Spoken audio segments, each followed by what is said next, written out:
অনেকক্ষণ থেকেই তো মোবাইল দেখছি। আগে চারটি খেইলে তারপর না হয় আবার দেখিস। কানে করে ঘ্যান ঘ্যান করো না তো, যাও এখান থেকে। আমি পরে ঠিক খেয়ে নেব। মা শোনো। হ্যাঁ মধু বল।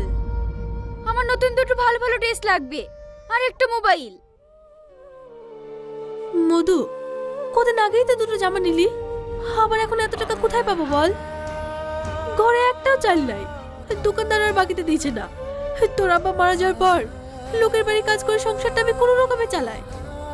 তুই তো জানিস আমাদের অবস্থা, তোর পড়াশোনা চালানোই তো কষ্ট হয়ে যায়। তারপর যদি তুই এরকম করিস তাহলে আমি কি করবো বলতো?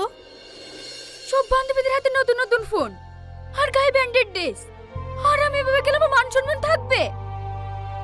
আমি সব বুঝতে পারছি মধু তোর কষ্ট, কিন্তু আমাদের যে অবস্থা তাতে তো খাওয়া দাওয়া ঠিক মতো জোটে না। আমি তোকে সব কিনে দিতে পারবো না। পারবে না তো জন্ম দিয়েছিলে কেন?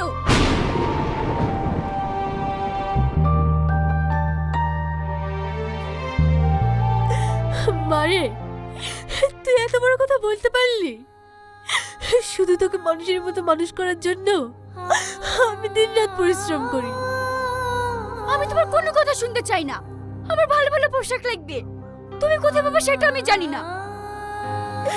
রাগ করিসনি মধু, তুই আমার একমাত্র মেয়ে। আমি সবসময় চেষ্টা করি তোকে খুশি রাখার। চেষ্টা করে কিছু হবে না, তুমি আমার কোনো স্বপ্ন পূরণ করতে পারো না। তোমার কোলে আমার জন্ম নেওয়াটাই ভুল।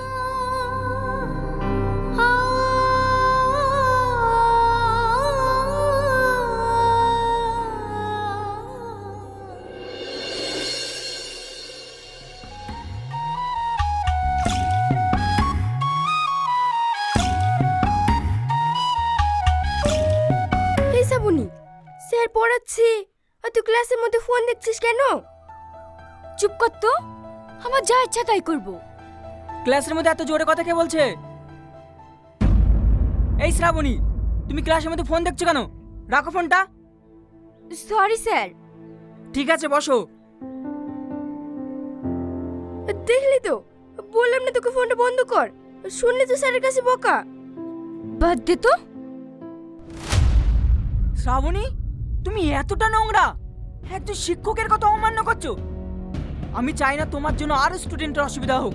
বেরিয়ে যাও এখান থেকে, গেট আউট।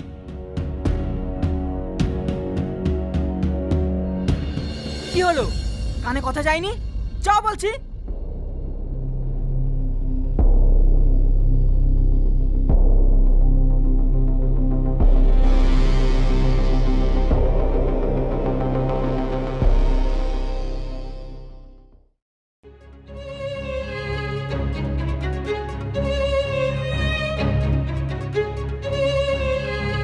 শ্রাবণী, মারে একটু পানি দে না, ওষুধটা খাই। আমাকে এখন হুকুম টুকুম করো না তো, আমি এখন বই পড়ছি। পড়তে বসেও শান্তি নাই, সবসময় ডিস্টার্ব, আর ভাল লাগে না। এভাবে বলছি কেন? আমার শরীরটা খুব অসুস্থ, আজকে রান্না বান্না মনে হয় করতে পারবো না। তোকে তো আবার না খেয়ে কলেজ যেতে হবে। তাই বলছিলাম তুই রান্নাটা বসিয়ে দে না মধু। ওসব রান্না ফান্না আমি করতে পারবো না, আমি এখন পড়াশোনা নিয়ে ব্যস্ত আছি। আমি কলেজ যাওয়ার সময় খেতে পেলেই হলো।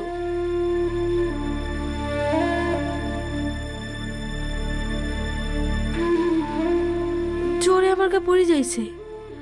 মেয়েটা যদি কিছু না খেয়ে কলেজ যায় তাহলে আবার ও অসুস্থ হয়ে পড়বে। এদিকে আমার শরীরটা ভালো নেই, আমি যে কি করি।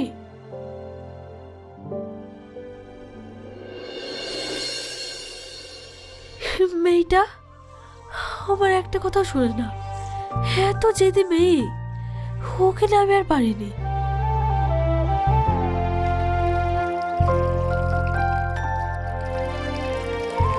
আজ আর বেশি কিছু করতে পারছি না, শুধু আলু ছানা আর ডিম ভাজি ভাত করি।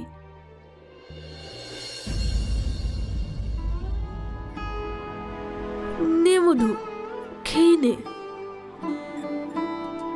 মা, তুমি আমার জন্য আলু সোনা ডিম ভাজি দিয়ে ভাত নিয়ে এসেছো। তুমি জানো না আমি মাছ মাংস না হলে ভাত খেতে পারি না। মধু, আমি তো তোকে আগেই বললাম আমি অসুস্থ, রান্না করতে পারবো না। তাও আমি কষ্ট করে রান্না করে এনেছি, শুধু তুই না খেয়ে কলেজ যাবি বলে। তুমি সবসময় এমনই করো। তুই আজকে কষ্ট করে এগুলোতে খেলে মতো জেদ করিসনি। লে মালে খেলে। ঠিক আছে ঠিক আছে, তুমি এখন যাও, আমি পরে ঠিক খেয়ে নেবো।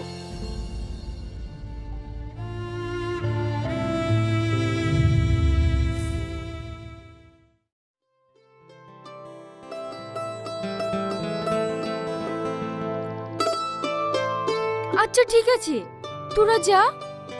আমার মা ভীষণ অসুস্থ, মায়ের জন্য ওষুধ নিয়ে বাড়ি যাবো। স্যারকে বলে দিস। আচ্ছা ঠিক আছে।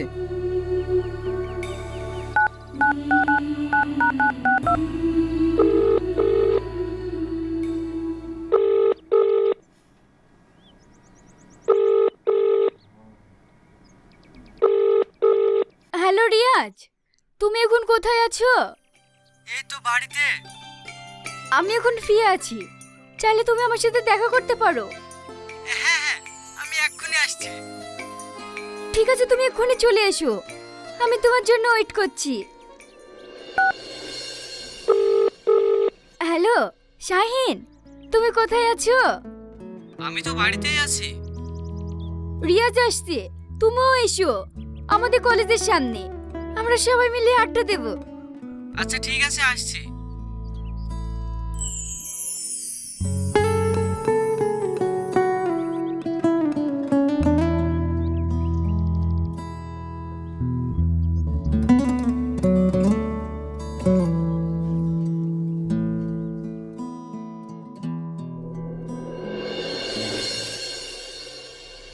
শোনো শ্রাবণী, আমরা একটা প্ল্যান করেছি, একটা জায়গায় ঘুরতে যাব। কোথায়? শহরের বাইরে নদীর ধারে সুন্দর এক জায়গা, ওখানে কেউ থাকবে না, থাকবো তুমি আর আমি।